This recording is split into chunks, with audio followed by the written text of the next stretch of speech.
प्रधानमंत्री नरेंद्र मोदी 74 साल के हो गए हैं। आप सभी जानते हैं उनका जन्म दिवस ऐसे मौके पर आया जब सरकार के उनके तीसरे कार्यकाल के मोदी 3.0 के 100 दिन पूरे हो रहे हैं। पिछले 100 दिनों में आपको जानकर अच्छा लगेगा 15 लाख करोड़ रुपए की परियोजनाएं शुरू हो चुकी हैं। 15 लाख करोड़ पिछले 100 दिनों की बात कर रहा हूं मैं। और सरकार ने ऐसे कई अहम फैसले लिए जिससे युवाओं, महिलाओं और किसानों का भविष्य बदला है या बदलने वाला है।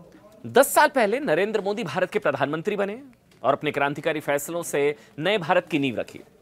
पिछले 10 साल में भारत नरेंद्र मोदी के कदमों से चलता हुआ आज वहां पहुंचा है जहां भारत को दुनिया में बॉस कहा जाता है। जानते हैं, पीएम मोदी के लिए नेशन फर्स्ट है, इसलिए वो भारत की विकास के सारथी बने और भारत को दुनिया में सबसे आगे लाकर खड़ा कर दिया। मेरे लिए भी राष्ट्र सर्वोपरि है और इस खास दिन पर मैं आज आपको प्रधानमंत्री के जन्म दिवस पर और मोदी 3.0 मोदी सरकार के 100 दिन पूरे होने के मौके पर मैं आज आपको इसी नए भारत की विकास यात्रा पर लेकर जा रहा हूं। पीएम मोदी के शब्दों में कहें तो यह समय भारत के लिए है, अमृत काल है और यह भारत के इतिहास का वो कालखंड है जब देश एक लंबी छलांग लगाने जा रहा है। उन्होंने आसपास के कई देशों का उदाहरण दिया जिन्होंने एक निर्धारित समय सीमा में इतनी लंबी छलांग लगाई और विकसित राष्ट्र बने। प्रधानमंत्री ने कहा भारत के लिए यही समय है, सही समय है। उन्होंने कहा इस अमृत काल के प्रत्येक क्षण का उपयोग किया जाना चाहिए। यही वजह है कि पिछले 10 साल में प्रधानमंत्री ना थके ना रुके। उनके साथ नया भारत भी तेजी से आगे बढ़ रहा है।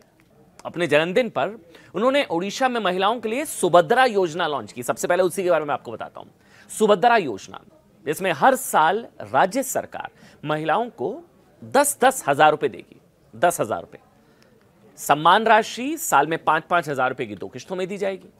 नरेंद्र मोदी के कालखंड में भारत हर दिन नई बुलंदियों को छू रहा है। अर्थव्यवस्था से लेकर अनुसंधान और विकास तक, अंतरिक्ष से लेकर विज्ञान तक, हर मंच पर भारत आज प्रगति के रास्ते पर बहुत तेजी से आगे बढ़ रहा है। देखिए, हम सब जानते हैं रोजमर्रा की जिंदगी में आप लोगों को शायद पता भी ना चले कि भारत ने 10 साल में कितनी लंबी छलांग लगाई है। मोदी के 10 साल के प्रधानमंत्री कार्यकाल के साथ ही उनके द्वारा लाए गए जनधन योजना के भी 10 साल पूरे हो गए हैं। जनधन योजना, आप जानते हैं, इस योजना के जरिए देश में 50 करोड़ से ज्यादा खाते खुले हैं। 50 करोड़। संसद में मजाक उड़ाया जाता था, आपको याद है? कई बड़े बड़े नेता संसद में खड़े होकर मजाक उड़ाते थे, लेकिन आज उसी जनधन योजना में 50 करोड़ से ज्यादा खाते खुल चुके हैं। अमेरिका की आबादी कितनी है? 35 करोड़। रूस की 14 करोड़। मतलब आप अमेरिका, रूस की कुल आबादी के बराबर तो जनधन अकाउंट में भारत पिछले 10 साल में, मतलब भारत में इतने अकाउंट्स खुल चुके हैं। भारत दुनिया में सबसे तेजी से 5G लॉन्च करने वाला देश बन चुका है। 182 मीटर ऊंची स्टैच्यू ऑफ यूनिटी को कैसे भूल सकते हैं आप, जो सरदार पटेल को समर्पित है।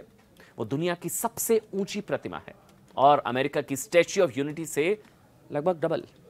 देखिए, आज दुनिया का सबसे बड़ा cricket stadium Narendra Modi cricket stadium, जिसकी क्षमता 1,32,000 है, वो भारत में है। और बताएं आपको, जम्मू कश्मीर में तैयार हो रहा 359 मीटर ऊंचा चेनाब रेलवे पुल पूरी दुनिया में सबसे ऊंचा है। पूरी दुनिया में हर मौसम में एक्टिव रहने वाली 9 किलोमीटर लंबी अटल टनल रशिया की सबसे लंबी सुरंग है।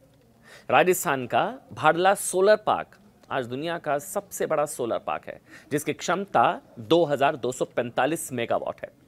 दुनिया की सबसे बड़ी बायोमेट्रिक पहचान प्रणाली, उससे तो आप सभी वाकिफ हैं, आधार। आधार से 140 करोड़ लोग जुड़े हैं। 140 करोड़, जो अपने आप में एक रिकॉर्ड है। इसी तरह आयुष्मान योजना दुनिया की सबसे बड़ी बीमा योजना है। अब इसमें तो 70 साल से ज्यादा के लोगों को भी इसका लाभ मिलने जा रहा है। यूपीआई के लॉन्च के साथ ही भारत बड़े पैमाने पर रियल टाइम मोबाइल भुगतान प्रणाली करने वाला पहला देश बन चुका है। पहला।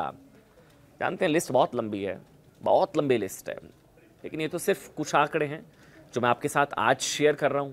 और ये सब संभव हुआ पिछले 10 साल में। 2014 से पहले भारत विश्व अर्थव्यवस्था में नंबर 10 पर था। आपको याद होगा, उस वक्त फ्रेजाइल 5 में भी भारत को गिना जाता था, फ्रेजाइल 5। लेकिन मोदी सरकार में भारत दुनिया की 5वीं सबसे बड़ी अर्थव्यवस्था बन चुका है। तीसरी बनने जा रही है। प्रधानमंत्री नरेंद्र मोदी की गारंटी आ चुकी है। यही वजह है कि आज दुनिया के बड़े बड़े लीडर अद्भुत भारत की विकास यात्रा को हैरानी से देख रहे हैं। अमेरिका के राजदूत एरिक गारसिटी ने कहा कि भारत की कमान अद्भुत हाथों में है, यह अमेरिका कह रहा है। पीएम मोदी वर्तमान को अमृत काल बता रहे हैं, तो दुनिया के नेता कह रहे हैं कि नरेंद्र मोदी सच्चे अर्थों में भारत के अमृत काल के सारथी बन चुके हैं।